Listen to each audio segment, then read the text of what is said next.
Okay, everybody, this is a special type of Ozone Late Night. I mean, they're all special because I'm the one running them, so that makes them all special with quotes around it. But we're doing something a little different, even though I just did something a little different, where I did a very long series of John Carpenter retrospectives. So I apologize to anybody who has a minimum of time. Can't help you there. But Adobe Max just happened in the last week. I think it was last week. Yes, it was last week. As of this recording last week.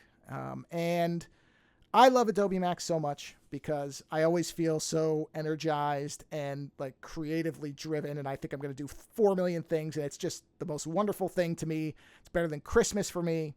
And I generally don't have anybody to talk to about it because, no offense, Lando, but you're a writer and Adobe doesn't seem to care much about writers. So I don't have much for you on that one. So I pinged somebody who's been on the show before, who has very generously agreed to come on and talk, and I will now intro this individual. I am very happy to welcome back Ant Pruitt, the community manager for Club Twit over at the Twit.tv network. You can see Ant every week as part of the panel on This Week in Google, and he also tends to pop up on shows he manages as a technical director, such as This Week in Space or Floss Weekly. You can also find his fantastic photography and support that work by buying prints over at antpruitt.com. Ant, welcome back to Ozone Late Night. How are you? Mr. Joe, I'm unbelievable. How you doing, sir? I am doing very well because I'm going to get to talk with another creative individual about what is essentially Lollapalooza for creators, which is Adobe Max. Like you, I attended it virtually. And every time I attend it virtually, I'm like, next year I'm going. So there's something, I mean, let's start with what your thoughts about Max in general, or what do you feel when is it the same for you when you see the sessions at Max? Do you just get jazzed up in general by all the creative energy in that? You know what gets me more? It's not necessarily the different sessions. It's just when you're there on the grounds and everybody is there with like minds. They're content creators on one level or another, and they're all just it's just the same thing. Everybody's wanting to learn more and they're wanting to share more, and it's all under the umbrella of creativity. And I love that more than anything else. I love that more than the hotel. I love it more than the food. I love it. It's just an energy there, and you feel safe.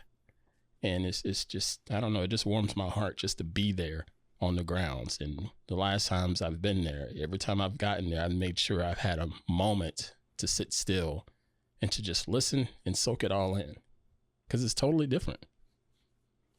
Yeah, it's really hard to communicate it to people who are not in a creative field. I don't think that people who don't do creative work will really get that, but I understand exactly what you mean. And I did the same thing the last time I was there. I sat down on a bench and I just kind of listened to people around me, and you just hear people bouncing these ideas off each other. And you know, it's such a rare thing because so often creative work is a struggle. It is a struggle to do the work. It is a struggle to be successful at the work. And Max, like you said, is this magical bubble where you know that there's a large amount of people who are doing this work and succeeding, or at least are happy doing it, which also sometimes can be at a premium. So, and that's another thing. There's a lot of energy that is put into, for lack of a better term, cheerleading when you're there. Everybody's rooting for each other. I can't think of any other business or venue where people are rooting for each other. Every individual. Don't know you from Adam, but you know what? I hope you succeed. You know what I'm saying? Oh yeah, I love collecting business cards there, and I genuinely love it because I love seeing how creative they are, and it's one of those things where I remember, I think at the one in San Diego, somebody gave me this really insane, like, had to have been custom cut business card. It was just beautiful. I still have it somewhere. I've got a whole collection of them, and I must have spent 20 minutes talking to this woman about this card, because I said, this is the wildest card. And and she was talking about how long it took her to design it, how many iterations. And there's something else where somebody else, normal person, non-creative person, would sit there and go, why would you spend months or a year working on a business card? It's a business card. You put your name and your number on it. And you hand it to somebody. What's the big deal? And it's like, no. It's not. It's not with these people. Not with people like us, man. It's not like that. A graphic designer is like, nah, dude, that padding's not quite right, you know? Oh, I mean, I have that with things all over the place where people are like, well, why are you spending so long centering that? And I'm like, because it has to be in the center. You can't be off. I'm like, nobody's going to see it. I'm like, I'll see it. What do you mean nobody's going to see it? I know it's there. It can't be that way. You know, it's a different breed, man. And, you know, and I love that.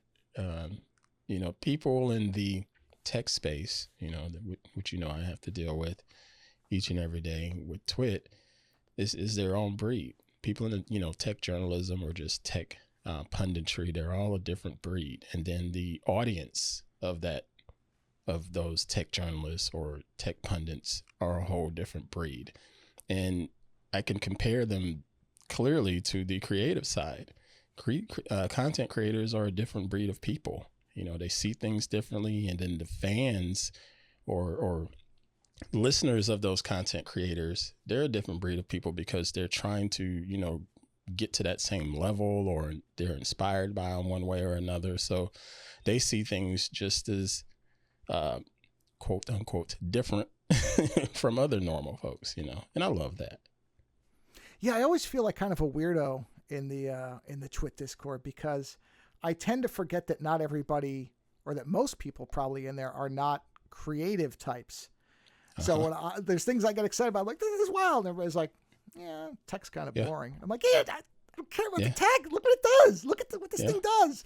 And I'm like, yeah, but I mean, the code's sloppy. And I'm like, yeah, I don't care. But, you know, it's, but I guess there isn't a lot of, I just assume, stupidly, I assume people are like me, where it's like, oh, I love the art side of things and I love the technology side of things. And the best part is when those things blend together, which is pretty much what this Max was, because it was basically Firefly 24/7 for every day of the conference, which I guess isn't a surprise. Now Firefly has replaced Sensei, right? That's gone now. Is it just Firefly? Yeah, now?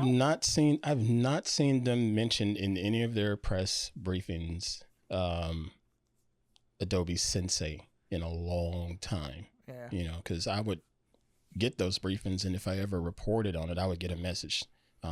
When you reference AI, could you call it Adobe Sensei? You know, I would get because that, but I haven't gotten that. What are you considered for Adobe? Because I know you're a Canon. What is the title for Canon?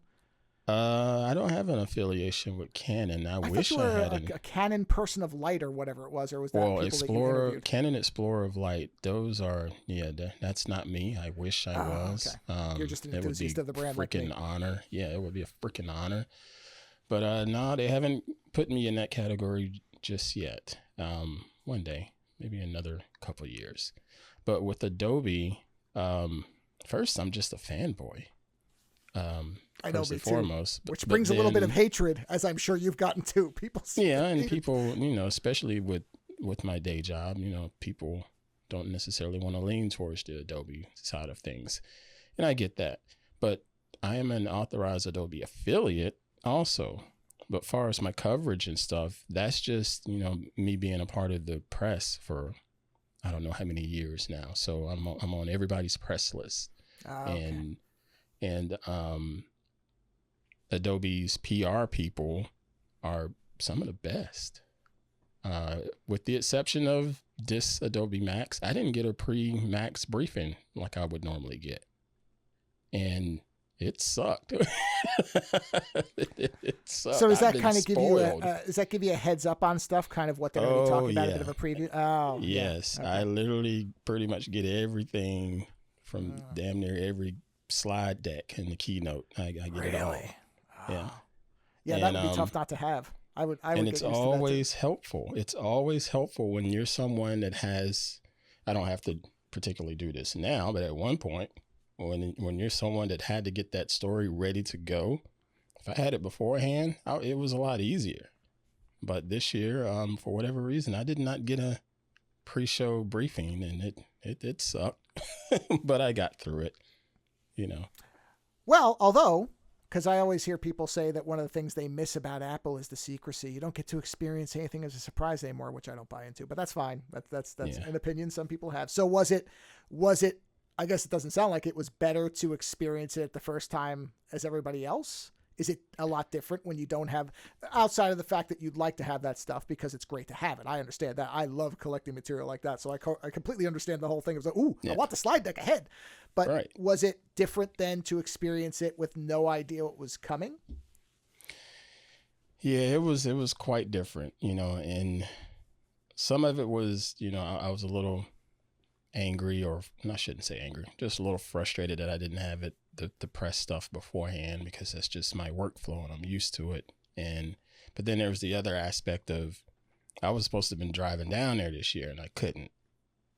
And it just, I was supposed to have been sitting there, I was supposed to have been right there at that stage on my knee with a camera in front of my eye, pointing up, shooting, it did bug me on that level. But seeing what the actual announcements were, it was still just as exciting either way, because again, I'm a big fanboy, and I openly say that I am a big fanboy, and I guess my fandom got me into their affiliate program or what have you. I don't know, don't care. I hardly even push my Adobe affiliation. I just like what they're doing and what they have done. Yeah, that is usually because I will sometimes hear from people too, where they'll say, well, it's too expensive, and they're creating a, what do you call it, like their own walled garden. And look, it is true. The one thing that I think does, and I heard him because I actually watched the keynote from last year too, because I was curious, and they did mention Sensei. God, I keep mispronouncing that. Whatever, Sensei. The old version of Firefly. Yeah, I don't know why I suddenly can't say that. I've said that word for my entire life, and suddenly now I can't get it right in my head. But that's my inability to speak syllables. English. I guess, yeah. Sensei, got it. Okay, I just visualized it. That helped me. Sensay. I know that's not how it's spelled. Sensei, got it. In everything's visual with me. If I can visualize it, I can make it work. So they did. I'm a train wreck. They said it in the last one, and they were mentioning Firefly as well. So I think it definitely feels like they shifted, but this was all Firefly. And so one of the things they said in the last keynote and this one, which I think does get under some people's skin, to some degree I understand, is that they want to democratize creativity. And there are people, if you look at, because on YouTube, if people don't spend a lot of time there, you can actually see the chats from when those keynotes were done. They save the chats. And you have people going, democratize creativity. Not in India, $60 a month isn't democratizing creativity. And it's like, yeah, they have a point. But at the same time, somebody else that immediately said, think about how much you spend on coffee in a week. Exactly. And it honestly, pisses me off. Oh my gosh, it pisses me off when everybody wants to throw that freaking payment stuff at me. I asked them, okay, well, what should you pay for it? And they'll throw out some ridiculous number, like $10 a month. And I'm like, okay, so if this is your job to be able to create content with tools that freaking work really, really well, you just want to pay it $10 a month. But if this was your favorite mochaccino or whatever, coffee latte, blah, blah, blah, you're probably spending $60 a month every time, right? So what's more important to you, that coffee or this product that's going to help you pay some bills? And that tends to shut people up. But fortunately, nowadays, people don't even bother coming at me about money. I think I've said it enough. It all depends on what you value. And another thing, again, being part of the Twit family, and I adore the Twit family, but a lot of them, I don't think they quite get it, because they'll also throw out open source and free software to me every time. I've had people, you should talk about this app, this free app, and blah, blah, blah, blah. And you could do this, you could do that, so on and so forth. I've been doing this and that for 20 years in this app, and it's great. And I'm not going to say the app's names, and they're pretty good apps for free open source software. But then my follow-up question to them is, okay, so you've been doing this for 20 years. Is this your profession? No. Every single time is no, it's not the profession. And every single professional that I know, they love trying out those tools. They even have it installed on their different devices. But you know what? When it's time to get that invoice paid, they're going to that paid Adobe product or that paid Capture One product. You know? No, I agree. And I've had the same thing where people have said, well, you know, Photoshop's expensive. Is there anything? And I say, sure, there's other tools. Go use GIMP. GIMP is completely free. I said, just be aware it's not going to be as polished, but you probably don't care. Because most of the people asking me, like you just said, are not, and look, I'm not even a creative professional. I'm just a Photoshop professional. I shouldn't even say it. I'm just a Photoshop nerd because I've been using it since version. I actually went and looked it up the other day. I was like, what year did I start using it? So I used it in between 2 and 3. Probably they had it at my high school at 2 and then it went to 3. So I've been using it for a long time. So I'm addicted to it. I freely admit that. It's not, I don't make a living off it, but I can't imagine trying to relearn something else at this point. Right. And the other side of it is that, and Max is one of these things where if you don't, and you can watch the keynotes for free on YouTube, everybody, so you don't have to pay the money. In fact, it's free online. You don't have to pay anything. Correct. You see how much they're trying to do, what the technology innovations they're doing are. And this stuff is, when we get to the sneak section, it is mind-blowing, even if only half of it ever actually comes out. And with Adobe, most of it does. Unlike some companies who make ugly trucks, let's say, that you can break a window with, even though it's supposed to be invincible. Oh, I'm sorry, I'm getting off track here. But Adobe tends to actually ship, if not the exact thing they showed, the better version of it in many cases, because what you generally see at these are betas for a lot of things, unless they are, you know, announcing it as part of the product portfolio. Yep. And that's what you're doing, is you're investing in a company that does continually try to push the envelope for creators, for people who are creative. Yes, if you're outside that space, it doesn't make any sense. Why would you pay that much? You're not making any money off it, or you're just not an enthusiast even. Yeah. But yeah, $60 a month it sounds like a lot because you're hearing it as one chunk. But if you actually think about what you spend $60 in a month on, it really isn't that much for the power of these tools. These are not low-level, you know, $10 iPad app for taking notes type tools that really just do one thing. These are massively powerful tools that you see the influence of everywhere. Adobe is everywhere. People may not realize it. When you see a movie, when you open a magazine, if you still do that, if you see ads, it's everywhere. Everywhere. You look at your social media, there's Adobe products being used for a lot of the stuff that you click like on. Right. Just about every time. Yeah, that's not a lot to invest in. And it's also, to go back to what we actually really, well, half of what we love about this stuff. Most companies that are this old and are this big do not still have the level of enthusiasm. And even if part of it's marketing, and of course part of it is, because marketing's everything and you got to keep people engaged, but I don't believe that Adobe just does this as a performative act. This is a company whose foundational structure is creativity. And you see it all the time. Even their approach to Firefly is probably among the best in terms of the concerns that most creators have about, well, what are these engines going to be? What is the intaking, and what are they copying, and what are they duplicating, and all the rest of it? Yep. They're trying. I don't remember what their watermark is called. They have a word for it, or the coalition they're part of. Content Authenticity Initiative. Yeah, they called it something different in 2022, but it's the same idea, which is... Oh, the CPA? The CCPA, that one? Yeah, they had... I think it was their own proprietary name for Sensei and what they were doing. It was basically what got revised into this. It was them saying that we're trying to be... They had a word for it. Did I not write it down? Of course I didn't write it down. It was something like conscientious content notification or identification. So, you know, it was their term for it because... Yeah. Even a year ago, the state of generative stuff was light years different. So it's a lot of things have evolved in that time. Yeah. But yeah, the money thing. And again, I will say this. It all comes down to how you as the individual value it. I am not a rich dude. Not at all. And yes, I know people here, oh, you work for Twit TV. You must make a gazillion. No, I don't make a gazillion dollars. Yes, Twit pays me well. But I was paying for Adobe before getting to Twit because it has value for me. And I am so glad I paid for it because it makes a lot of my work very, very easy, you know? Oh, absolutely. I mean, and that's what I mean too about that. And this almost makes me feel like an old man, and I am, so whatever. But I will tell people who have started using Photoshop, let's say within the last 5 or 6 years, Yeah. I'll say, oh man, if you knew what it was like to try to composite and blend before there was Right. even content-aware fill, but there was something similar. There was something you could do and automate, and it would try to merge things for you. But it tried its best. But this was even Sensei. Yeah. Sensei, damn. And Boy.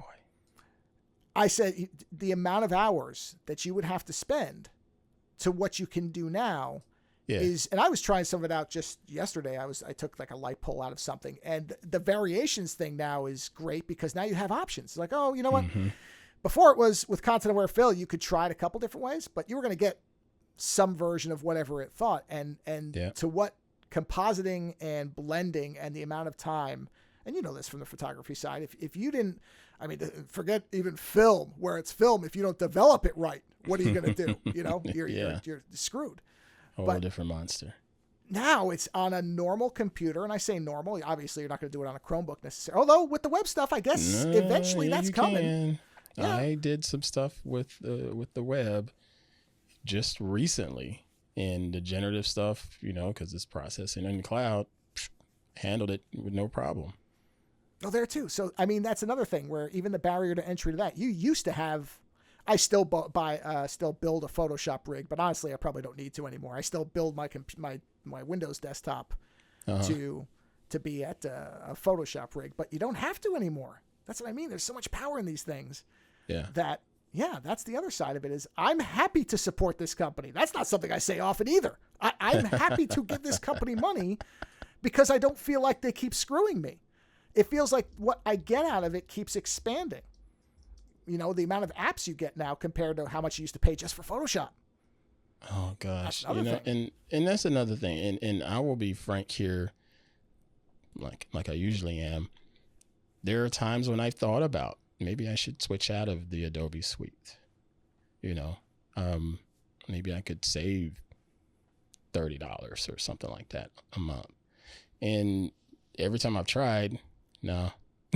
this other option over here is good, but it ain't quite there yet. You know, so I might as well just keep spending on that.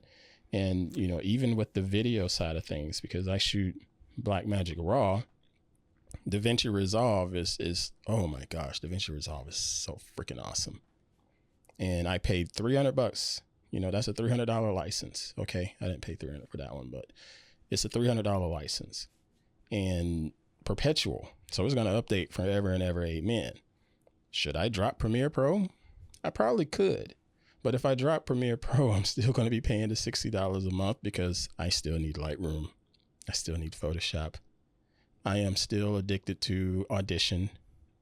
I'm still probably going to use After Effects because Fusion inside of DaVinci Resolve is like it's a video compositor as well.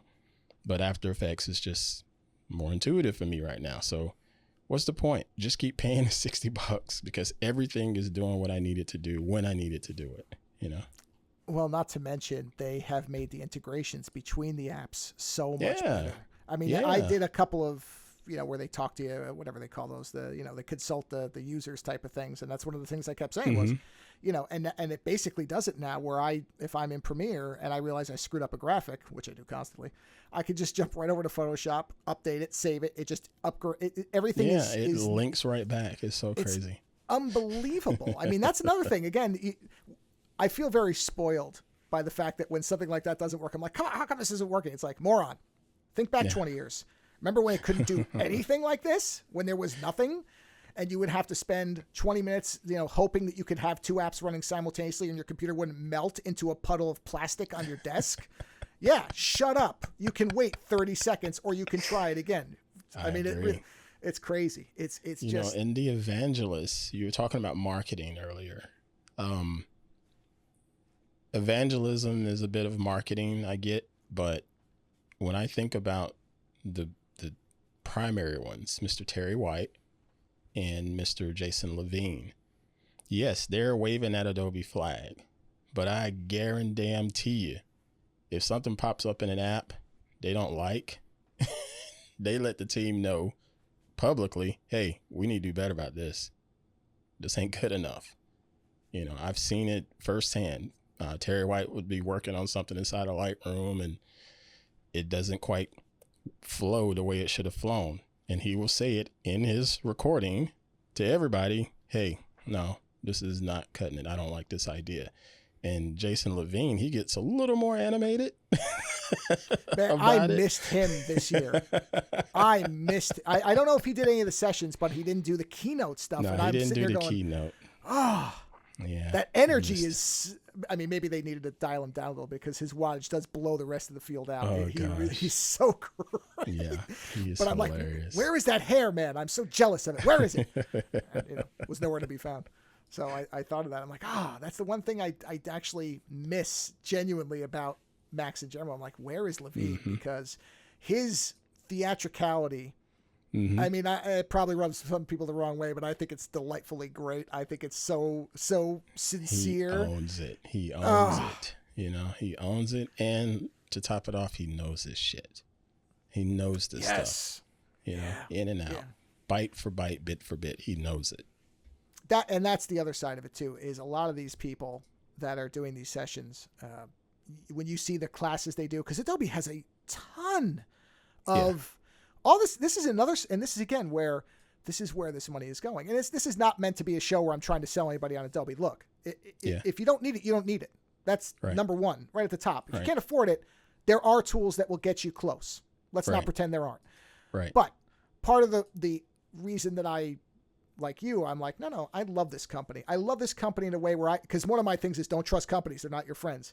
And there's always little asterisks in my head every time I say that, except Adobe. I love Adobe. You know, the only bad side of that being their dominance does mean if they ever do start turning, then it's going to be a very rough, you know, but I don't know why they would to take it this time. Yeah, why would they? It's kind of like Apple and their privacy thing. Why would Apple torpedo privacy at this point? They've built the company on it. Why would Adobe turn on creators at this point? They've built the company on it. So there is some level of, I mean, nothing's guaranteed. Companies shift all the time. We see it all the time. A company that you thought would never go away is dust, and it does happen. But Adobe seems well placed to keep doing the stuff that has kept people coming back to them. And that's the other part of it is they do support the ability. I always can find a video from Adobe that tells me what I need to do whenever I can't find it. I'm like, okay, I'm going to search for this. Yeah. And if anything, it's often I have to wade through a lot of videos and figure out the one that's specific, but I'd rather have too much information when I'm trying to accomplish something than too little. Yeah, I agree.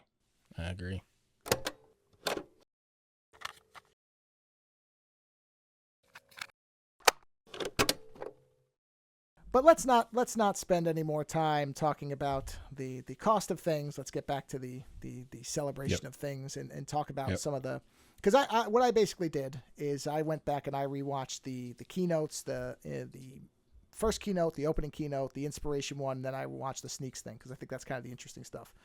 Yeah. Because the sessions are great, but only if you're, whatever the session is. So there's not much to talk about there. So as I think we kind of prefaced in the opening, the Firefly thing was everywhere. I did think it was interesting, and I liked the fact that they mentioned that they're keeping Firefly 1 around as the dreamy, surreal partner to Firefly 2, which sounds like they're gearing that to be more of the realism Firefly. Because I don't know that does anybody else that does generative stuff, do they keep the old versions around like that? I don't know. I'm not sure either. I thought that was interesting. Because I was like, nobody's going to roll back to that or anything. Right. But I guess again, if being two different entities or two different products, there's probably a way that we could work that as a creator. I found it pretty interesting. See, and I'm more inclined to use one because I want the weirder hallucinatory. When I look at generative stuff, I don't look at it as a technical tool. I'm not trying to write code or anything where you need specificity. I'm not trying to create realism. So to me, that stuff tends to be more boring. I want the psychotic generative tool. I want something where I can tell it something weird and it makes it weirder. Yeah, well, that's what I'm saying. That's the beauty to me, because 95% of the people are going to be making the realism. Yeah, I know. It's just this is my lane in life. But whereas I want to be able to say, like I'm the guy who watches the Disney movies and I like the pink elephants that are twirling in the people's heads when they're, whatever Disney's version of stoned is. I like Fantasia. I don't like Snow White. I want the weird stuff. So I love the fact that they're keeping that engine running. I don't know if they're going to do it forever. They probably won't. But that to me, again, is almost another indicator that they actually appreciate the creative potential for people, not to necessarily just want realism. Realism is great. And the reason I steer away from it is I can't do it. So I'm leaning into my demented talents because I can't do the straight stuff. I cannot do a still life. I'm never going to be one of those people. I'm not Rembrandt. I'm going to be one of the wackos who's making a bunny with, spinning clocks for eyes that's riding a motorcycle into a crashing wave of I don't know what. That's what I can do. So I like the fact that there's 2 fireflies because it allows people, if nothing else, I would love for people to play with it to see outside of the realism. I like the fact that there's 2 things that somebody who doesn't do whatever version of it is to dip their toes in the other. Because I think experimentation, I think being a little bit creatively outside your boundaries is very, very positive. I think it helps you to think in different ways. It makes your brain work differently. So for that reason, I love that there's 2 of these things. And like I said, I don't know anybody else who's doing that. I don't know of any other of these services that say, well, we're going to keep the old ones running. They're usually just making you race to the newest one because it's the most improved in the way that they view it. Which makes sense. Oh, yeah. Well, because, again, a lot of those tools, I think, are made for very standard person usage. I need to transcribe this thing and I don't feel like doing it. I'll transcribe it for you. Bang, bang, bang, bang. Accuracy matters, or, whatever you're using it for. That makes sense. But when I like how you said standard person instead of normal person. Impressive, sir. Yeah, well, normality is ebbs and flows. I've learned that over time. And who am I of anyone on the planet to say what is normal? I'm not that guy. So, yeah, that's what I mean. That's what's different about it's just the little differences that make Max great. But I did note what they actually did 2 sets of principles for Firefly. They did I call them the 4 principles, and then their 4 creative pillars.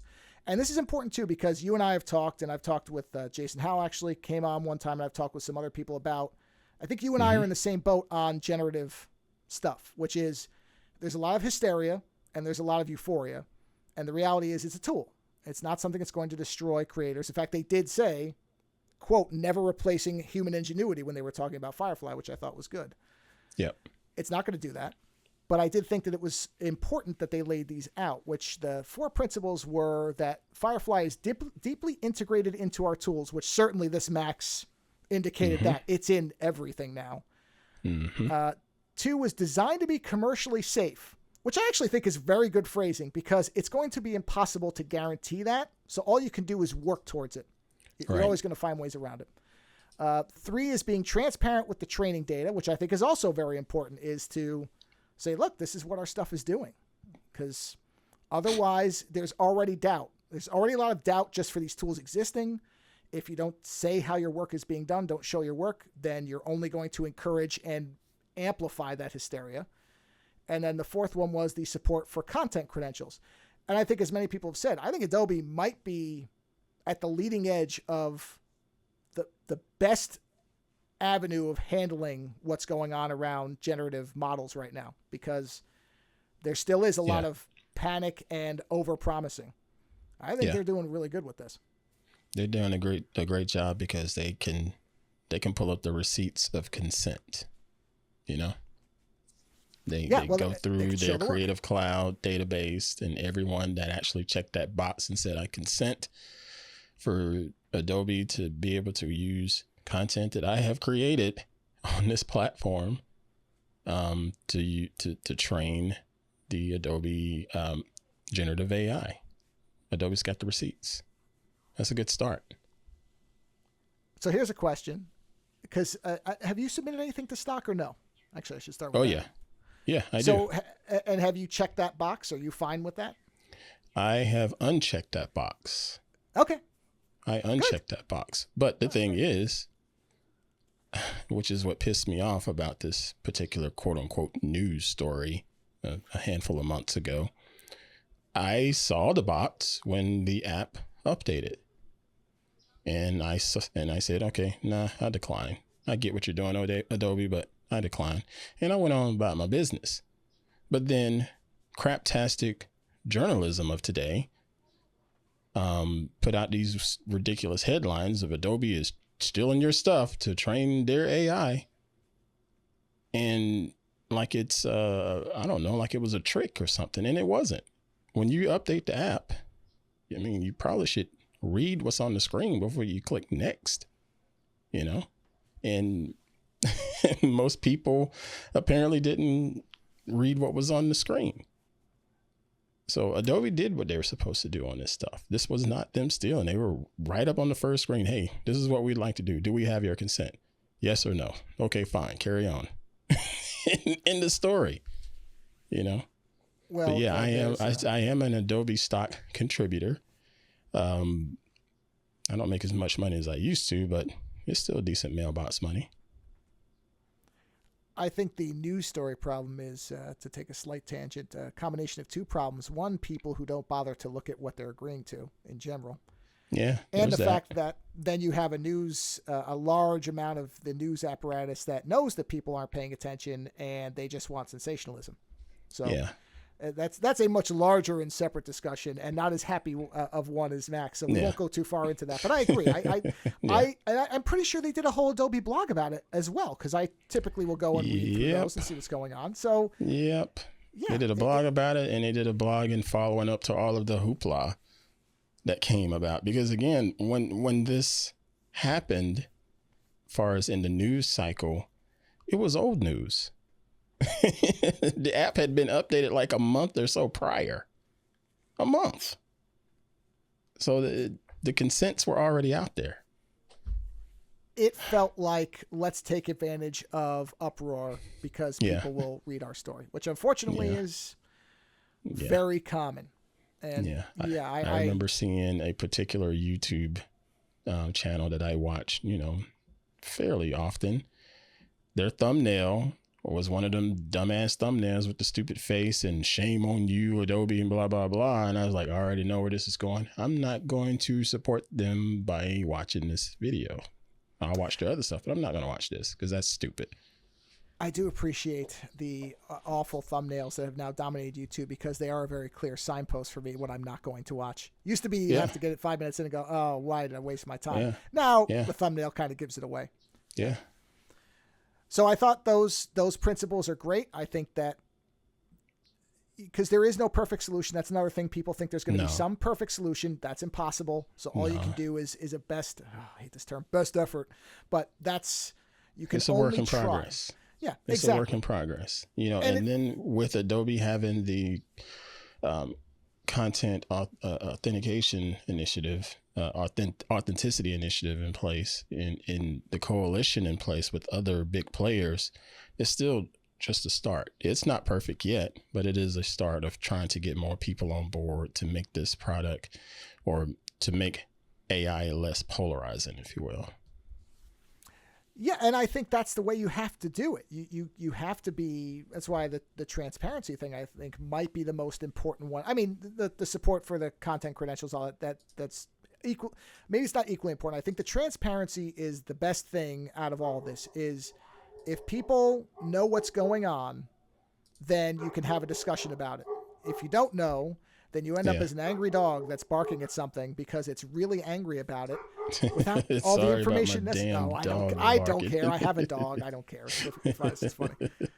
So I agree. I think that as far as I know, anyway, this is probably among the best approaches to try to solve this as possible. And again, like everything else, it feels like it feels like it's coming from people who have concern about their own work as well. And I think that's also vitally important. Sometimes we see companies and people who run companies who speak about things when they have no actual skin in the game, when they have no impact from what may happen. None whatsoever. Right. And that makes this a little different. That's why, This is the Adobe fanboy show. So if you don't like that, you really should just stop listening now, because that's what it's going to be. I'm sorry. No, don't stop listening. Keep listening to the end, damn it. Okay, listen to the end. So then they talked about their 4 creative pillars of Firefly, which I also liked. They were 1 through 4: exploration, productivity, creative control, and creative community. And that last one, it's the whole thing of Max is the creative community. That is, I love that concept. I love that it's in there, that we're all in this together, even though we're different creators. The goal is the same, to be able to create as easily and with the most expression of whatever's bouncing around in between our ears as possible. And I love that that's their 4 creative. I think they called them the 4 pillars. I put the word creative in there because I sort of separated it from the first 4 feel more like, okay, this is what we're doing to make sure we do it right, but this is what you could do with it. And that I thought was worth talking about too. I appreciate you taking these notes down, because I totally forgot. This I usually don't do any note taking, but I when it comes to stuff like this, I like to see what my reactions are to them too. So I only took very, very brief notes when I was first watching it, because that was more of, I always do this with Max. I sit there and I'm like, oh, I should take notes of things. And then I just get so wrapped up in it that I forget about it. And I'm just sitting there and I'm just like, oh, I've got to try this. I've got to try this. It's like, Kid in the Candy Store stuff. It's the closest I can get to being a 4-year-old again that walks into like a Toys R Us. Yeah. And, the parent that says, you can have anything you want, which never ever happened. But, it's the closest to it is when because all these, that's the other thing. That's another thing that I don't know that there's any other situation like this. When Max comes, and you must know this, I've got that Creative Cloud controller app open and I'm waiting for it to say update. You're waiting on the little button to pop up? Yeah. Update all. It's just like spam it. I don't care. I have a separate, it's like I have a separate computer that I'm watching it on so that downloading it won't kill the feed. And it's just, I don't know anybody else who does that type of day and date thing where what they're talking about, you can use it while they're talking about it in many cases. Oh, man. It's so awesome. Oh, gosh. See, that's where you and I differ, sir, because I wait on that button to pop up, but the first thing I do is go back up. I go back up those projects, because when you update the software, and if you're using project files, if you will, most of the time the project file has to update itself to be within the same version of of the software that you're using. So if you're using Premiere and you have a template file or what have you, like a base video project template, you have to update that to be template -1 because you just recently updated your Premiere. So what I typically do is just go ahead and back that up somewhere, because sometimes things happen and files crash and burn. Well, I will agree. I have said many times, if it doesn't exist in 3 places, it doesn't exist. So I always have a backup. But that's also why I update on one machine, but not the other. Smart man. See, that's why whatever I'm watching it on doesn't get updated, and the one I'm watching the one I'm watching it on doesn't get updated. The one I'm not watching it on, I spam the button because I want to play. I want to start seeing what they're doing. So, but you are correct. As a public service announcement, dead middle here. Back everything up before you update, because please do, because it could be ugly at times. Well, I've discovered a bug in Premiere Pro on Windows where suddenly fonts don't work right. Luckily, on the Mac they do. Oh, it's all right. But I can jump back and forth. I knew that. I knew the risk. I took the risk. I can't blame nobody but myself. So this is one of those things where if you step on a grenade that you can see, don't be surprised when your foot gets blown off. So I'm not saying that against Adobe. That's me. I hit the button. Personal responsibility matters. I did it. So whatever. That's fine. Also, one thing I did love in the I believe this was in the first keynote when they showed all the Photoshop icons lined up. I don't know why that makes me so happy to see, because I love the older ones with the eye. I saw those icons and I went, oh, I want that as a poster. I want a poster of all the Photoshop eyes. Because you are a Photoshop nerd. I love it on that. Yeah, I love it. Because every Photoshop nerd says just that right there. It's true. There's something I love the old eye. The eye was kind of my favorite Photoshop icon. Now it's letters. That's fine, but it's it's somewhat surprising for a company that's so geared towards design and creativity that their icon is a set of letters. I'm sort of always surprised by that. I get it, it's practical, but I guess I don't want practicality in my creativity. But it works. They're not horrible looking logos now. Don't say that now. No, okay. They're not terrible. Okay. No. They're not ugly. Look, it's a beautiful letter form. From a font perspective and a type perspective, it's delightful. I'm not saying that it's a bad icon by any stretch. Okay, I'm just saying that the eye was around for so long. It's one of those things where it's kind of like the people who pined for the old 6-color Apple logo on stuff. Same idea. Yeah. The new Apple is clearly the modern one. It makes sense. It's still very nice looking, but I'm like that too, where I'm like, I do miss the multicolored Apple. It was a nice Apple. It's just, it reminds me of the early days. I haven't looked at the Illustrator icon, and it's still AI. Yeah, that almost seems like a pun, doesn't it now? That almost seems like a joke, as in, well, you're using AI and everything, so we might as well just leave it as AI. Yeah.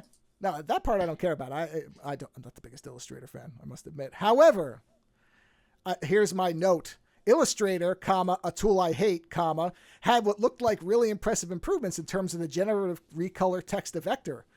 That thing, I have a designer friend, and she's the opposite of me.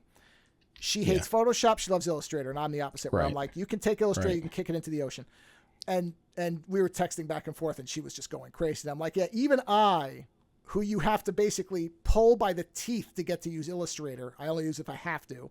Even I was like, whoa, that's the stuff to make vectors out of that. If you understand anything about vector and how it's a whole different mindset, dude. It is. I try Illustrator, but it is a whole different mindset. I remember talking to Terry White about it because he works in it as well, as part of his evangelism, and so of course he knows it in and out.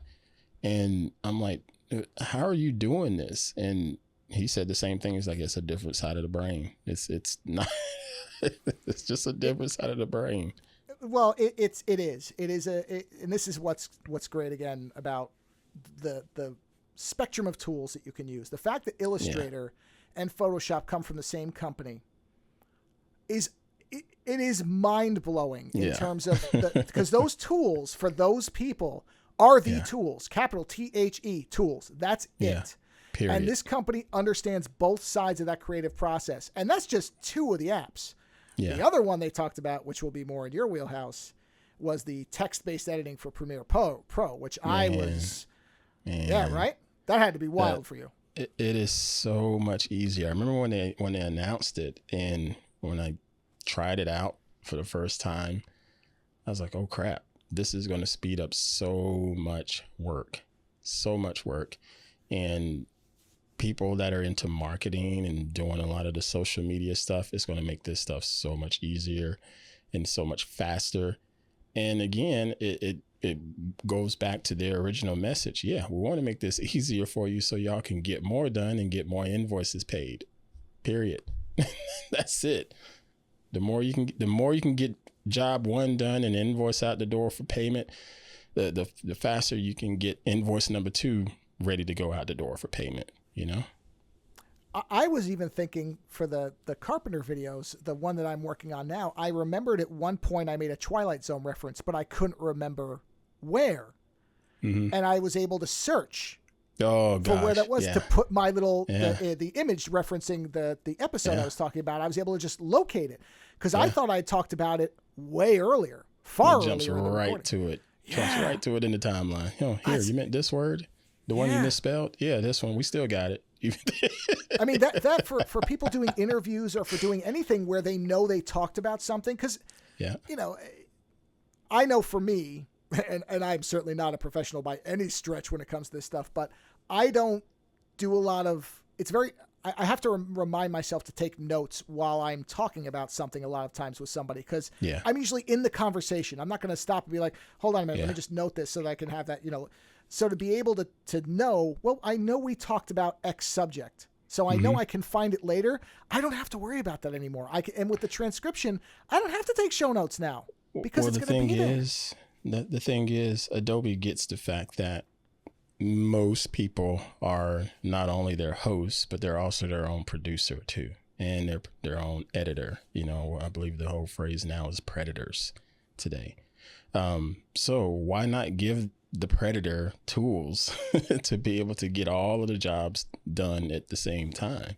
You know, you're hosting this and doing this interview. You don't have time to take down those notes, but you know you're going to need that later on, especially if you want to do a short social media highlight of it. You know, we at Twit, we do highlights all the time of our shows because our shows are typically 1 hour to 3 hours long. And sometimes you also have the benefit of having really good little segments that clip out very well for social media. Right. You know, and there are times where we don't know where the hell we talked about so-and-so doing this and that at this and that cost. But now it just makes this a lot easier than scrubbing through listening every 2 minutes, you know? Yeah. That was, and that demo had, I love the fact that there were problems during the demo that that presenter was giving, because that's such an editor problem. It's just one of those things where like, yeah, see, and that's a real world example when stuff just fails for no good reason. Because I was talking. Oh, she handled it great. I was talking to somebody about with the YouTube thing being blocked on the Carpenter video, and I said I got it out of Premiere with no problem. And the person's immediate reaction was, "Really? Well, then you should hit your knees and thank somebody for that." And I'm like, "Yeah, that wasn't the problem. It was YouTube that screwed me, not Premiere Pro."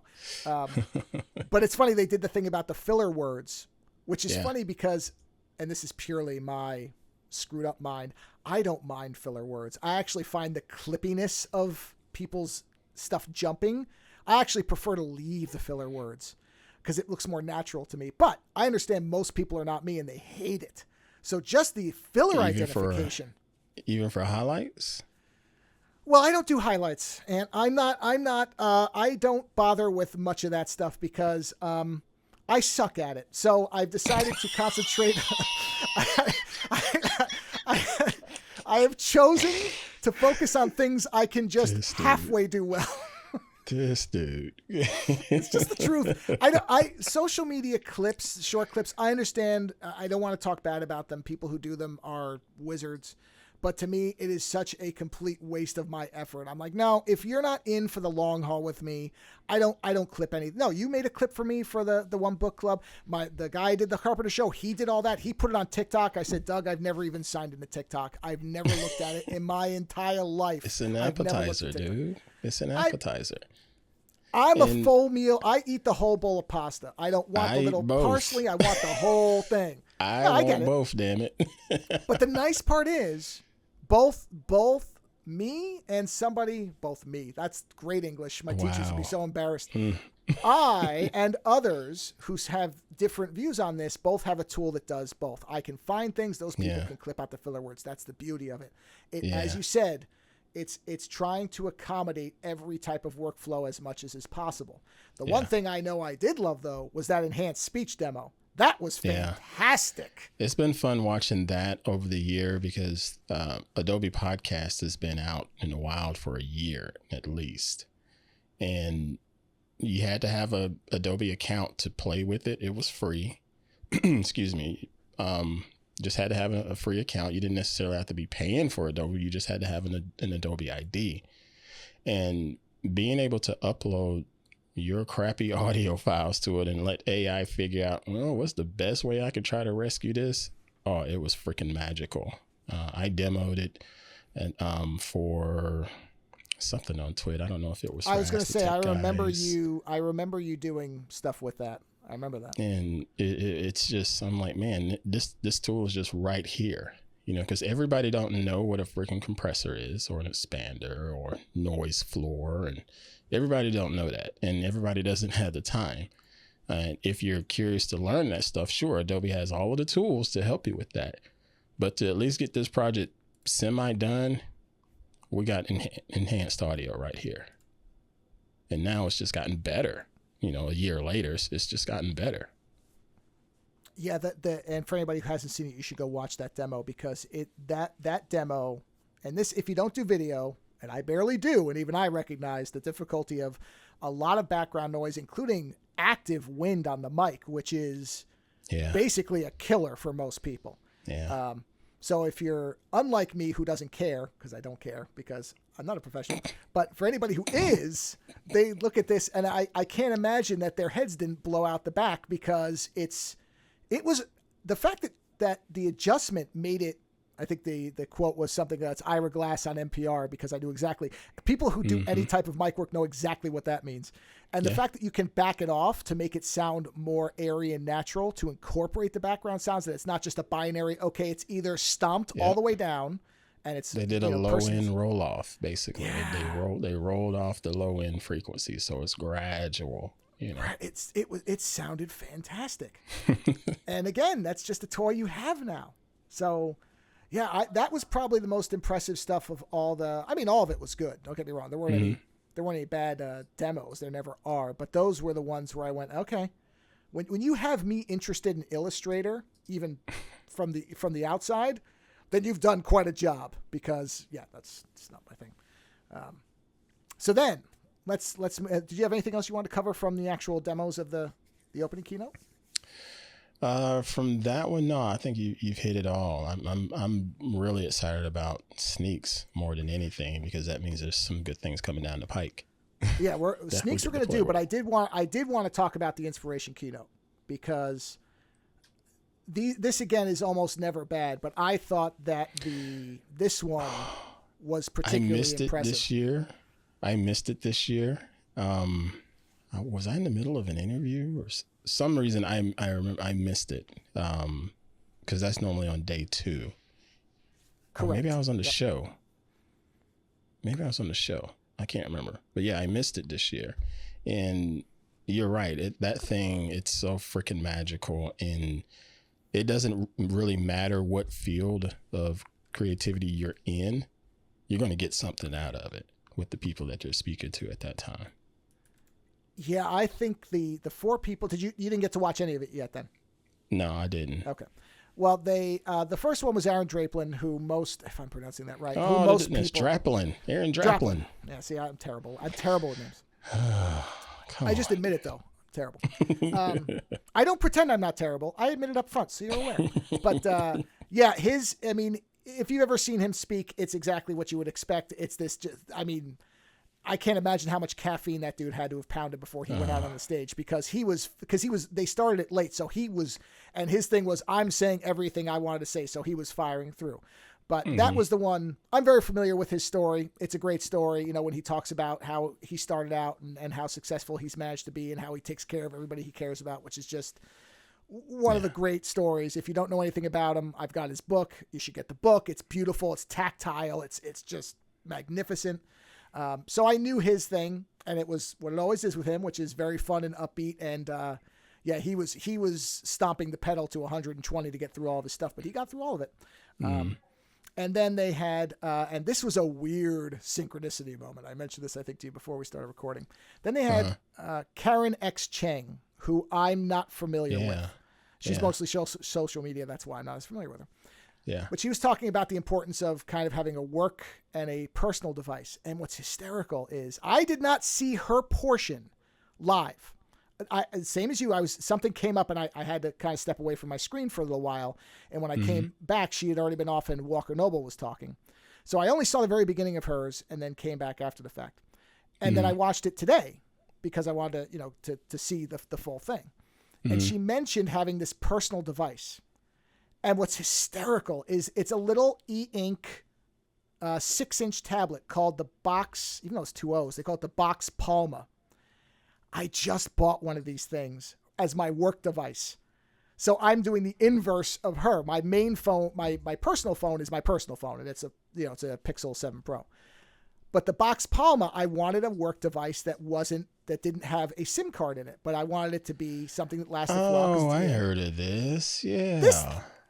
As she pointed out, you have to be willing to wrestle with a little bit. It's not, if you're used to an iPad, this is going to be a different experience, or even a normal phone. But I love this thing. I love e-ink. That's the whole purpose of it, though. Right. I remember this. I thought Laporte was going to order one of these things. I guess he never did. Well, it was in like early adopter until just recently. So as soon as it came out, and I had to buy the Hong Kong version because the U.S. store blew out of it. Which whatever, it's the same device, and it's in white, which I normally don't like because it's going to be dirty in 5 minutes. But whatever. Yeah. So I got it, and I love this thing. I showed it to somebody today, and they didn't know what to make of it. And I'm like, yeah, no, it's an e-ink. And they're like, is it a phone? I'm like, well, it works as a phone if it's on Wi-Fi, but it's not a phone. They're like, well, what's the purpose? And I'm like, okay, forget it. You don't understand. And I just gave up. I was like, well, I'm like, if you're not impressed with this thing, just looking at the fact that it's fast responding e-ink, then there's no point. Like, and immediately I put a Tetris Game Boy background on it, so it looks like an old Game Boy. I'm like, you don't get it? You got to get this. Whatever. Man. Yeah. Oh, it's great. Dude, I love it. I totally forgot about this. Awesome. I It's like it a available lot. now. Yeah, you can buy it. And it got here really quick. I mean, it got here inside of a week and a half coming from China. It was great. I love it. It's a wacky device. It's not for standard people, to use my earlier phrase, but I adore it. And I'm very glad I got it. So she mentioned that, which I thought was, I literally in my notes, holy crap, I have her personal phone as my work phone, because it was so weird to have somebody talk, because probably most people didn't know what that device was. I don't think she mentioned the name of it. And I'm looking at it, and she's talking about it. I'm like, that looks like, and she zooms out. I'm like, holy crap, it's the thing I got. It's awesome. But the two best ones were Walker Noble and Oak Felder. Again, people, go watch it. It's on YouTube. Walker Noble, his entire talk should be put on a loop for anybody in the creative field whatsoever. Nice. Because his whole premise was, why not me? Meaning, why can't you be successful at this? That we've been told art is something you can't succeed at, that you're not going to make any money, that you shouldn't go to art school. All things I was told. Don't get me wrong, I'm not making any money at it, but I did go to art school. And one of the things he emphasized was, I don't have anywhere near the follower counts of anybody else who you'll see on the stage. Who cares? I'm on this stage. If I'm on this stage, you can be on the stage. And then he said, I love this thing he said so much. He said, look to your left and look to your right.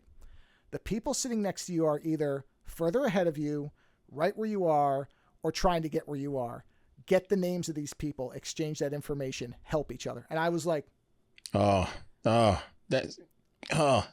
dude, right? That right there. You remember when I told you when I'm sitting there and I just want to just take it in. Yep. That right there that's that energy right there that I'm talking about. That guy was great. And then after him came Oak Felder, who's a musician, producer, songwriter. And he basically created a song, or kind of created a song that he'd already created. And then he said, if you think your work can't impact people, watch this. And he put a video of this little girl getting brain surgery who was terrified, but she loved singing. And so they started singing the song he produced, and you could see her calming down as they were trying. I think she had epilepsy, and they were doing the like electrodes in her head. Yeah. And he's like, you think you can't influence people? Watch that. Your work can change people's lives. And that unbelievable. That keynote is the reason enough to show up to this thing, just to watch it. I'm going to watch it. I'm going to watch it tonight. It's fantastic. It's one of the best probably hours of your life you'll spend in terms of, especially if anybody who's listening to this, if you're struggling creatively, go watch this. It's worth it. It's worth it. And that video will show you why. And it's people at all different levels of success. Right. And that's the best part of it, is it's people who are way up. I mean, they started off with somebody who's probably near the very top in terms of success in graphic design. Mm-hmm. Mm-hmm. And went all the way through into somebody who's saying, you make a song and nobody else hears it, but this happens. People are hearing his stuff, don't get me wrong. But the emphasis isn't, I made $40 million selling records. The emphasis was, this little girl who's being treated for something terrible wasn't afraid because of something I created. I don't know what better message you can put out for creativity. It was mind-blowing. It was great. It was great.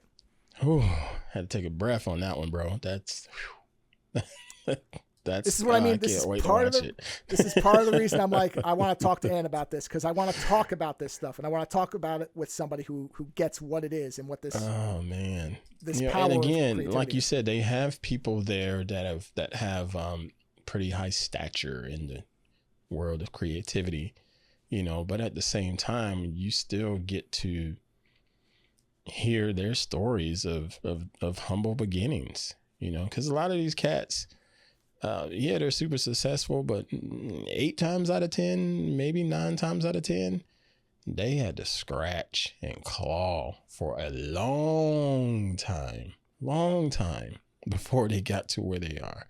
You know, this wasn't some 1 year on TikTok thing. You know, or in Walker's case, he said he was ready to give up, and his wife said, "Don't." She said, "Keep going."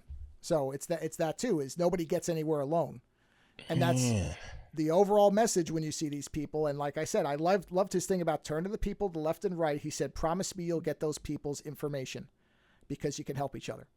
Dude, again, where else is that message at a conference like this? That, hey, everybody in this room should help each other, not try to kill each other to make the extra $1,000 bonus. Nowhere. That's freaking big.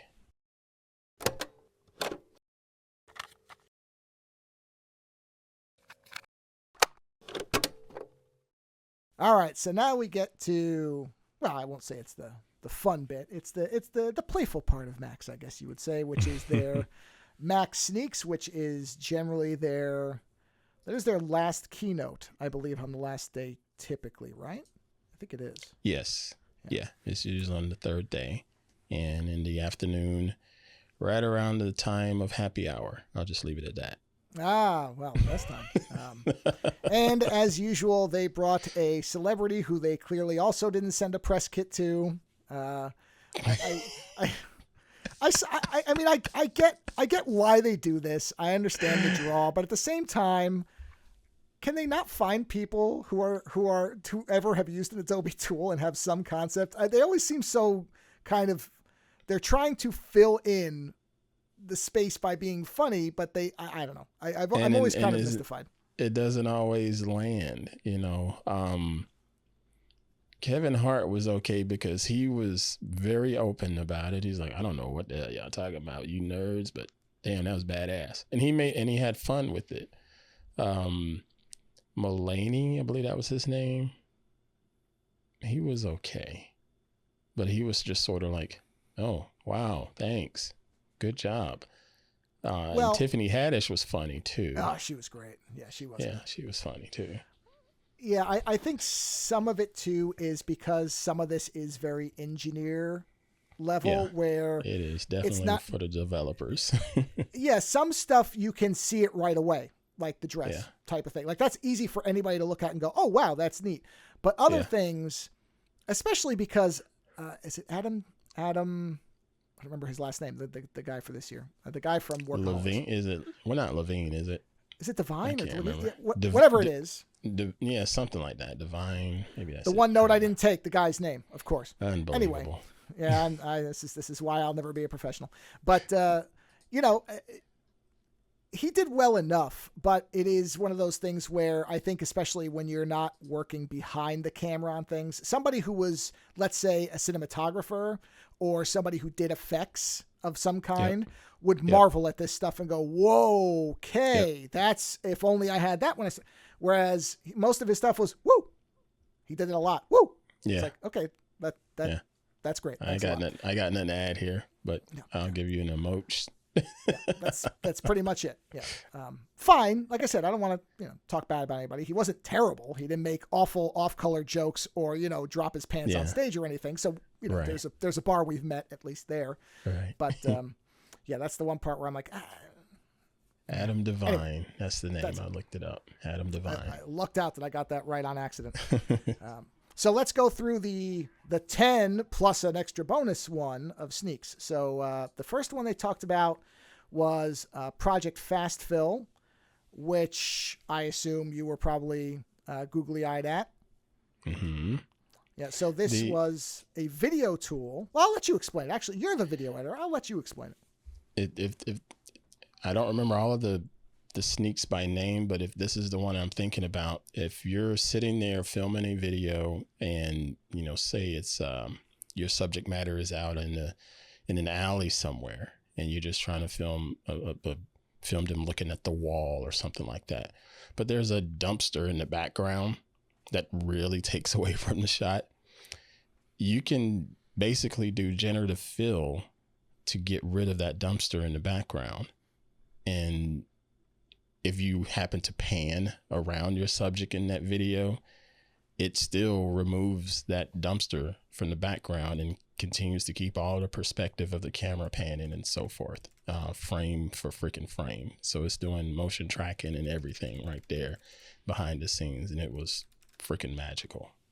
Yes, you are remembering correctly. I have a list of all of them and a little description. That is the one where the example they used was a woman out on the street, and there were people around, and what they did, and you did a whole, on hands-on photography, you did a whole thing about tracking and masking and everything, which if you go watch that, you will see how much work this is doing to have this thing. I mean, and so much time. it really was. That might have been the most impressive one, if you understand what it's doing. Yeah. Because it just followed it just kept generating essentially the replacement mask or whatever you want to call it.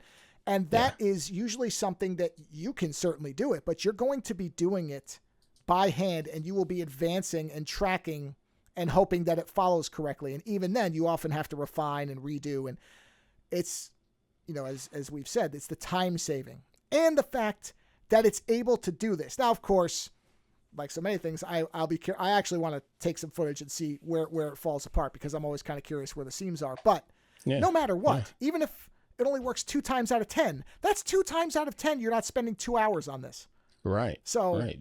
You can fill things in fairly easily with mask in video, but the motion tracking is where things start to make you want to hit your head against the wall if that shot is a moving shot. I'm looking forward to it, because what they've had in the past with content aware fill, particularly inside of After Effects, was pretty good. I've played with it before, and I even did a little tutorial on it where I had a hat on and I wanted to remove the Nike logo from my hat. And in that video, I moved my head, and it was able to fill it in and track it. Took it a while, but it was doable. But now we're getting this literally at the click of a button in a lot less time. It's crazy. And it will only get better as more people use it, because like all of these generative tools, what they're going to do is learn. They're going to understand what the errors are. And I'm sure there's going to be some way to say, oh, it didn't track right, that type of thing. They'll get feedback. So it's only going to get better, and it's pretty good to begin with, as far as I could tell. I mean, that demo was, I was looking pretty hard, and I wasn't seeing a lot of seams. I wasn't seeing something obvious where because some things, for people who don't do this, you'll see pixels dance, you'll see the edges, you'll see things happen. They feathered those edges perfectly, because you got to do that. Feather the edges and track it perfectly. It was wild. So I can't wait till that's actually available, whenever that actually comes out to everywhere. So then the second one they did, which I will be having a lot of fun with, was called Draw and Delight. And this was where people were able to take their doodles and then try to create images based on it. And my note on that was fun. I'll be hammering on that one to see if I can break it or make it flip out. Because that's what I want to do, because it literally took, triangles and turned it into a pet sitting down. Yeah. So I want to draw some kind of dog with 4 eyes and a tail. I want to see what it does. I want to see what it interprets stuff as, because I don't know. And that's sort of, don't get me wrong. I was thinking like people who are going to make children's books or need simple kind of illustrations for things, they'll be able to do stuff very easily with this, just almost like training documents where they're saying, okay, this is where, when you get to the campus, you're going to go to this building, and you can just draw it out and make it very quickly, it looks like, and put something together, which again, huge time saver. Time saver. And so I thought that one was fun. Something that's allowing damn near anybody to do it, democratization. I like the fact that they had somebody who couldn't really, I don't know if he can draw with a pen and pencil, but clearly not with a mouse, which is very tough. Mouse. I've tried Got it done, it's tough. though. It did it. That was the best thing. Rather than getting somebody who's really good with a mouse, where it doesn't have to take that many steps to get from A to B, they basically took somebody who went from A to Q because of the level of skill with a mouse. Now, maybe the person was faking it, but why bother? That's the tool. So I don't think so. That product looked pretty freaking good. Looked fun. Then they talked about something called Project Neo. And my note on that was undoubtedly very impressive to Illustrator users. I couldn't care less. It's great if you're an Illustrator user. I watched it. I couldn't even tell what it was doing because I don't work in Illustrator enough. It was creating patterns. One thing is, you know how you can create a repeatable pattern in your drawing. You know, you can literally just alt drag and it'll make another copy of, you know, whatever brush stroke you made as a pattern, right? Yep. That makes sense inside of Photoshop. Oh, that makes sense. Okay, so you can still do patterns in Illustrator, but if you're dealing with something that's three-dimensional, you want that pattern to work with the dimensions and work with the proper perspectives. And Project Neo did that damn near seamlessly without you having to muck around with the scaling or anything like that. It did that pretty much on the fly for you. It looked very impressive for people who work with that stuff. So I should say it properly. Just because it didn't really appeal to me doesn't mean I didn't recognize that. Yeah, I don't work with that stuff, but I know that's hard. Yeah, the way when somebody at Adobe is talking about it and when people, and I could hear people reacting to it, then I know it's something. Even if I don't necessarily understand what exactly, I don't know what gulf is being crossed, but when a bunch of the people on the boat are gasping, then I know it's a big gulf to cross. So I understood. Like, think about it this way. The best example I could give you, because you could draw a coin sitting on a table, you know, you're good. Someone has a magical coin that's this, you know, the size of the palm of someone's hand, you know, something fairly substantial. And it's got a pattern going all the way around the edges of that coin. On the face part of it, the edge has a pattern that goes all the way around it. If you have that coin sitting on the table roughly a foot away, the perspective is different, right? When you're looking at it.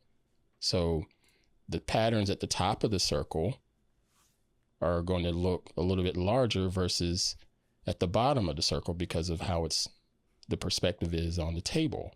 So you can create that pattern, but not necessarily have to worry about going on the lower end of the circle and shrinking things down. It'll automatically do that and space it out properly and everything. Yeah, that sounds like a big time saver, because I know if I draw something that way, it takes a while. It takes a while, yeah. Yeah, to have it just do it. Like I said, the demo was, I could understand the impressiveness of it.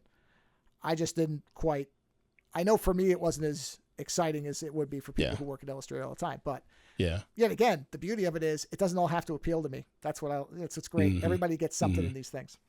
Mm-hmm. So then next, another video-centric one, which was Project Scene Change, which is I would say an active background compositing tool. Is that the best way to describe it? Where you take two different videos and it figures out how to composite them together in a way that makes spatial sense. Yeah. Yeah. You hit it on the head. Good. For once my words did not fail me. That one, the second demo I thought was more impressive than the first one, where he was miniaturized. I thought that was great. I thought of TV Mike from Willy Wonka, and I went, whoa, that looks great. You know, but the beauty in this is if you look at where this come from, people listening to this show may be familiar with The Mandalorian and may be familiar with some of the other studios that are using the same technique that The Mandalorian was using to create the scenes. They use what's called the volume. And this is, I believe it's an actual Sony product. And it's this big ass, huge wall screen. And you put different images on that wall screen to create your virtual set, your virtual scene. But the beauty is that screen has motion trackers in it that's attached to the cameras in the set. So as the cameras move, the set in the background changes with it as well. I remember seeing this at CES and it freaking blew my mind because they were doing like a Ghostbusters set and going around that the car for the Ghostbusters. I can't think of the name of it, but the car for the Ghostbusters. Ecto 1. I can remember that, but not names. Ecto 1. and the camera was on rails. And it was this huge camera just sitting on this rail track with a camera operator, and someone was pushing the guy around the car. But the background, here in the middle of the CES floor was this wall screen that showed a city, you know, like a city alley or what have you. And as he moved around that car, the perspective on the screen moved perfectly and kept the framing of the car in place perfectly, you know. But now we have this literally on a freaking MacBook, you know, not necessarily on this big, huge apparatus that took all of this extra computing power. Not only that, but it had the ability when he was walking around on the table, it had him go behind a cup. Yes. It had him going in front and behind things with what didn't, I mean, I didn't see him doing anything. It seemed to be able there to wasn't no calculate cut. it. Right. Yeah. And I mean, obviously there's probably going to be some compute involved. So I don't know if it'll be as instantaneous as we saw it, but the fact that it didn't look like he had to spend, again, this is kind of the tracking thing, 2 hours to make sure that every edge was right.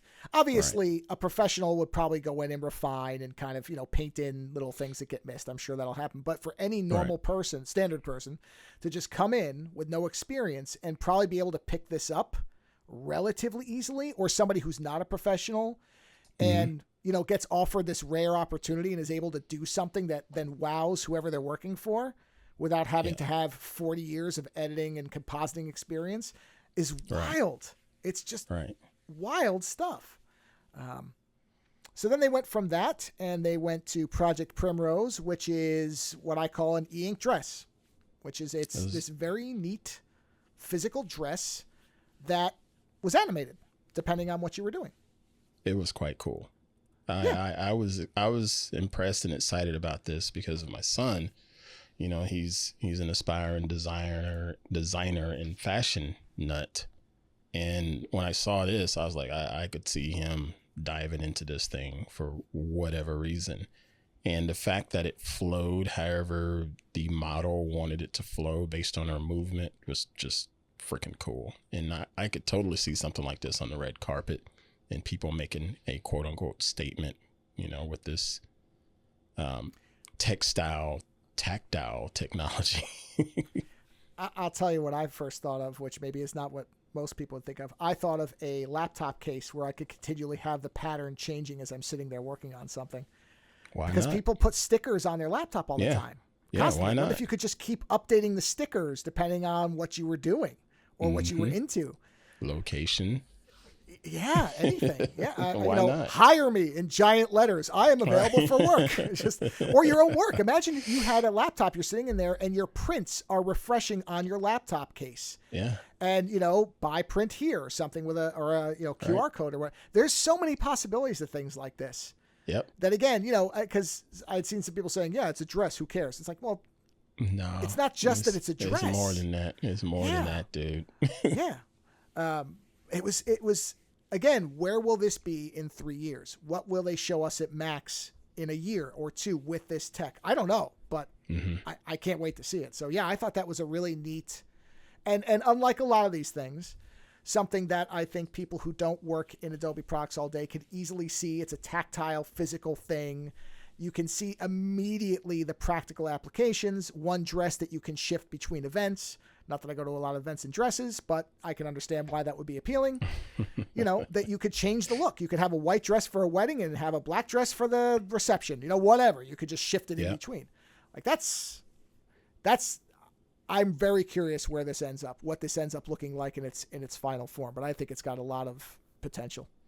I agree with you. I think the bigger story is it's not just the dress. It could be pretty much anything more than likely. Yeah.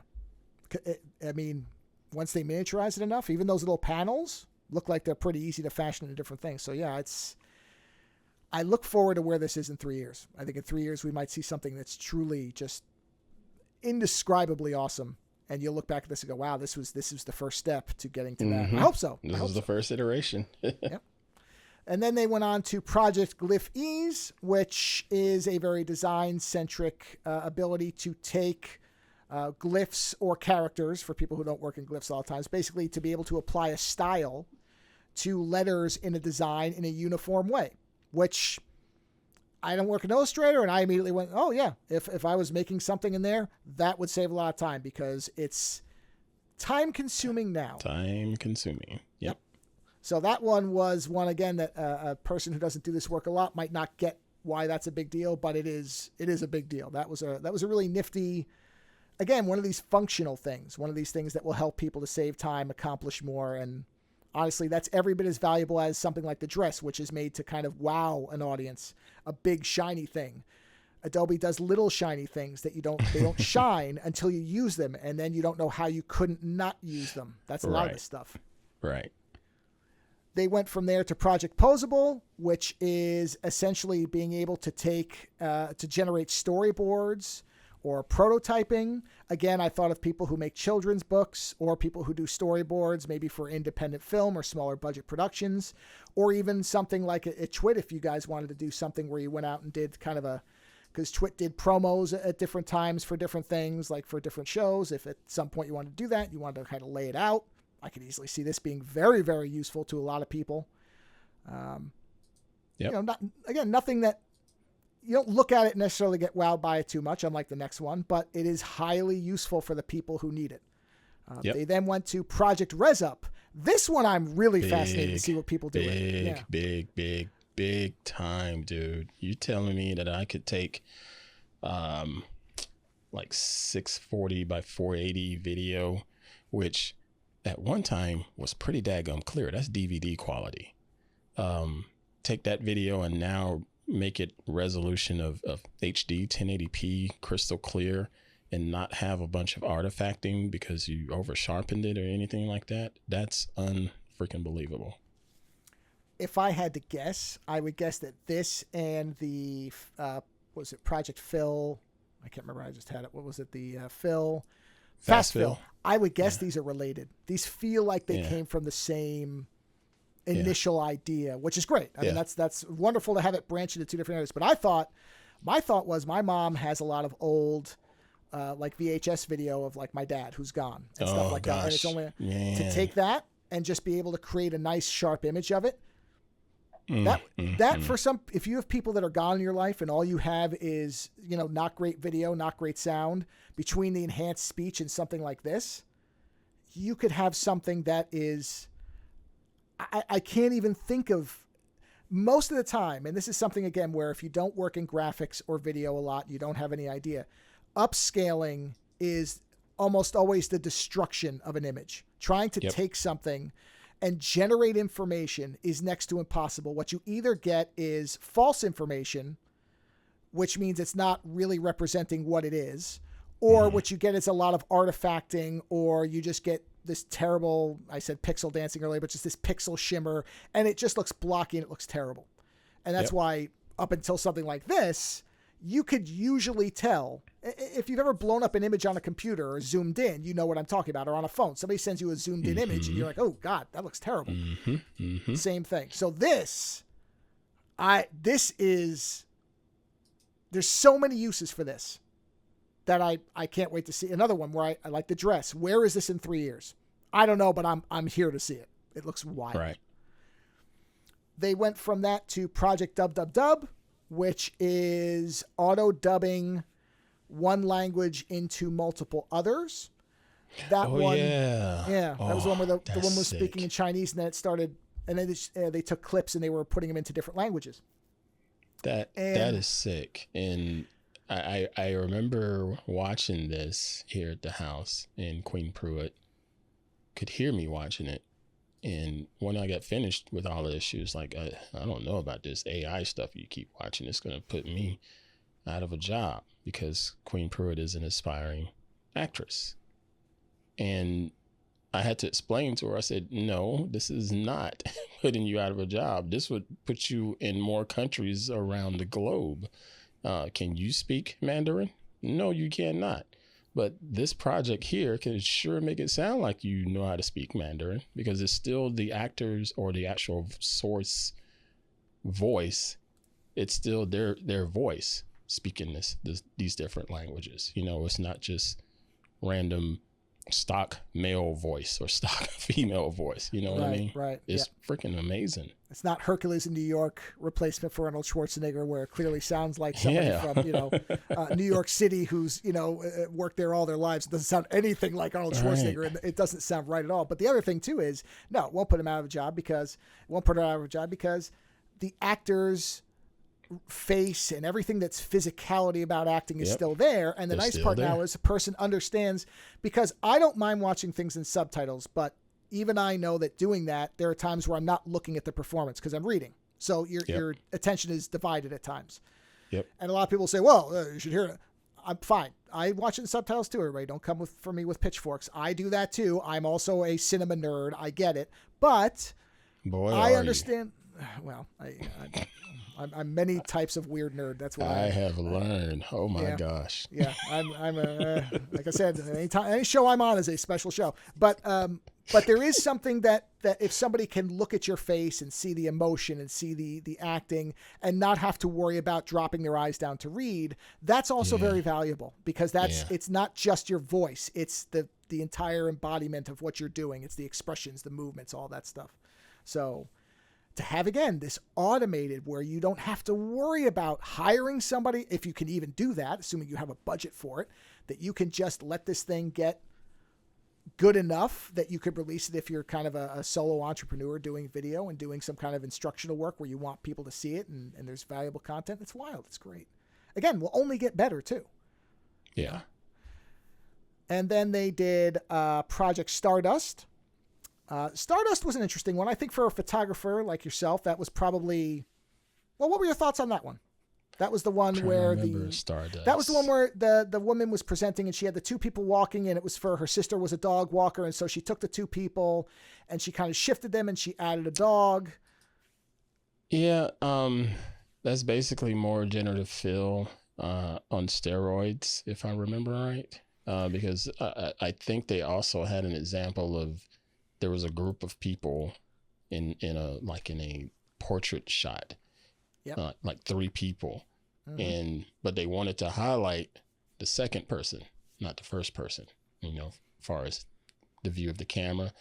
So they removed the first person, and it filled in the second person, even though part of their face was covered up, where almost half of their face was missing. Right. So, yeah, that's generative fill on steroids, content aware fill on steroids. So yeah, that's pretty impressive. I want to see it more in action, because how could it get that right? That was one of the few times I went, wait a minute. Now that assumes that you have a perfectly symmetrical face. That's assuming a lot. If there's, because again, we talked about with the res up, if the information isn't there, it's coming from somewhere. So did they have another photo for comparison and they just didn't show? I don't know. I'm curious to see that in the wild, because boy, can I see a lot of problems with generating people's faces without information to generate faces. Right. That assumes a lot of things. But I mean, lighting, again, all of that stuff, lighting, the perspective. Right. Because if I remember right, that image had like a shallow depth of field too. So and heavy shadow on one side of the face. Yeah. So yeah, I'm curious to see this with my own eyes. That was quite magical. I'm like, wow, that's cool, but let me see it with my own eyes first, with my own files, not your magical demo files. My note was, how did it generate the rest of that individual? That's all I said, because I am very curious.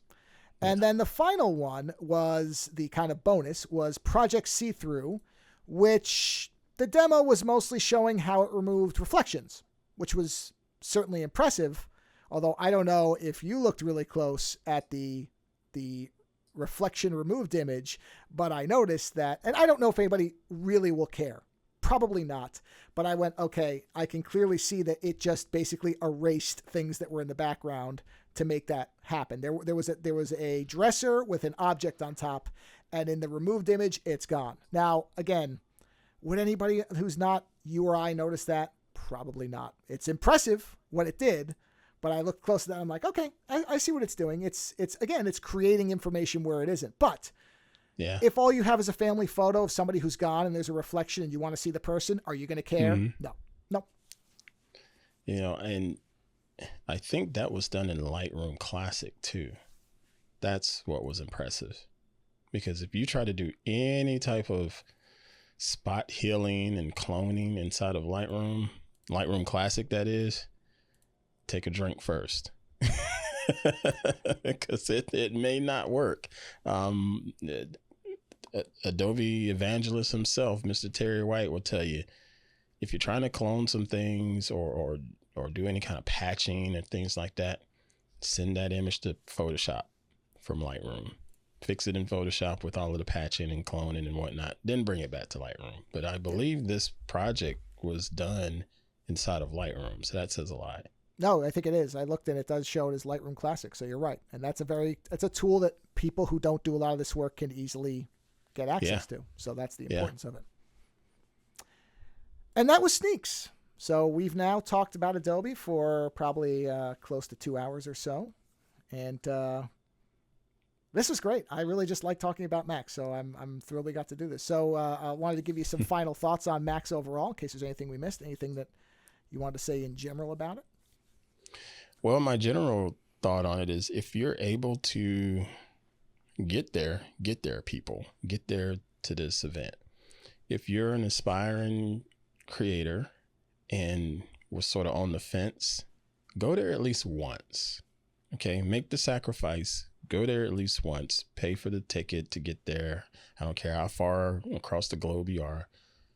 Sacrifice and go at least once, because it is an experience that you'll never forget, number one, but it's an experience that can prove to be quite useful when you're there with your feet on the ground, there in Los Angeles or wherever they decide to hold it next time. But I think it's going to continue to be in Los Angeles. Get there. Go back to San Diego, Adobe. Go back to San Diego. I'm fine with it being in LA because I could drive there a little bit quicker. But no, go to the event, get there and see the keynote and hear the applause and hear the loud music. Keynote ends and you go out into the hall and everybody is trying to get to their sessions within the hour, and just the sound of everybody being either impressed or unimpressed or inspired or curious, and just the networking that's going around there, and just, it's so worth it. So plan ahead of time, because hotels are going to be expensive, because there's thousands and thousands of people trying to get there for that event. So plan ahead of time and just do whatever you can to be there. That's my take. I would add to that. I think when you said the thing about stopping and listening, absolutely do that. And here's something else, because all of us have smartphones now. Take video of your reactions to it. Take video of what you're seeing so that you can kind of revisit that later. Because you may only be able to go once. It's not cheap. So we'll not pretend that it is. It's not cheap, especially if you have to travel a long way. Yeah. So get as much out of that as you can, and take a journal, write notes. If you bring a sketchbook, whatever. And what I did, what I plan to do when I go again, is in that one, I write notes around my illustrations. Now, it may not be illustrations for you, but I write words, things that I hear, things that I'm thinking about. Do that, because there's something so wonderful. And whatever that is, take a photo and annotate it in Lightroom or however, because again, not everybody's an illustrator. However you can do it. Or video and put effects on it. Yeah. Because that memory will come back. You will get that feeling again. And it's like the end of Scrooged, where Bill Murray says, "I want that feeling every day." It's great. It's great to do it, because creators all have these tough moments where you feel like you have no creative energy, like nothing is working, nothing is good. It's all garbage, and I just don't want to do it anymore. Why did I bother? Imposter syndrome, all that. It's real, dude. These things can offset that, because you look at that and you remember, oh, that was great. You're sitting there and listening to people and drawing something or taking a photo or getting a great random picture or taking a video of yourself and how energized you are. It's great to revitalize your batteries that way, but it is absolutely worth. And if you can't make it, then go online. You still get it. It's not the same, but you still get it. And it's still wonderful to hear people that are celebrating the creative process. So I will remind everybody that Ant is the community manager for Club Twit over at twit.tv. You can see him on This Week in Google. And I hear his commentary on the shows that he is a TD on, like This Week in Space. You do Floss Weekly too, right? I've got that right. This Week in Space and Floss? Yeah, I do This Week in Space. I do Floss Weekly, and I also TD for This Week in Enterprise Tech. Oh, okay. On Fridays too. Yeah. Yeah. So you will hear him pop up there and again. But if you want to get the full experience, that's This Week in Google, which is a show I always try to catch live because it's generally not always about Google, but it's usually a good time. So yeah, it's usually about stickers and Discord. Unfortunately, some idiots will just not stop posting these dumb stickers. Like, what is this guy doing with his life? That's normally what the show is about. What did Joe Esposito put in Discord today? Well, no, that's not even right. No, that ain't it. We don't say today. What did he put in there right now? Okay. Okay. Now what else did he put in there? Because it goes on for a whole 2 hours, sometimes 3 hours. I'll tell you what. Here's a tip for people. If you want to get good at speed Photoshop, try to live sticker a show as it's going on. Because literally you got to do it quick because the joke don't last long. It don't age well. So if you don't get those things knocked out in like 5 to 10, or it better be good. So true. It doesn't work. So yeah, it's stressful at times where I'm like, oh God, I can't get this right. But it's fun. It's a creative exercise. It's like a way of sketching my brain. So it's fun. You're basically doing a workout, and I totally respect that because that's just getting some reps in, dude. I totally respect that. That's the closest exercise I'm ever going to get to, so I got to do something. And one last reminder, antpruitt.com, where you can find Ant's photography by prints. I have a beautiful image that hangs over in our main room of the San Francisco Bridge. Thank you so much for that. I love it. That's a great image. Thank you. And at this point, the Zoom's going to crash in 3 minutes because I don't pay for the pro version. So on that note, Ant, thank you so much for doing this, man. This was an absolute blast. Hey, thanks for having me, Mr. Joe. I appreciate you, man. And for everybody else, go watch go support Twit with Club Twit. Go watch the shows if you're into nerd tech stuff or just want to see silly stickers. And if you want to hear more of my voice doing this rambling, goofy, not anywhere near as polished and wonderful as Twit does type of show stuff, you can go over to ozoneshow.com or ozonenightmare.com. If you want to see my artwork, there's a link there. Yeah. Do that. I'm so proud of you plugging your show. About damn time. I make sure I plug everybody else. That's the important part. If I remember mine, that's a bonus. Damn time. All right, everybody. Thanks for stopping by. Go to Max if you can. Hopefully you had fun living vicariously through us if you've never been. Max is awesome. And on that note, take care. Go be creative. And as Ant would say, just go shoot. Take care, everyone.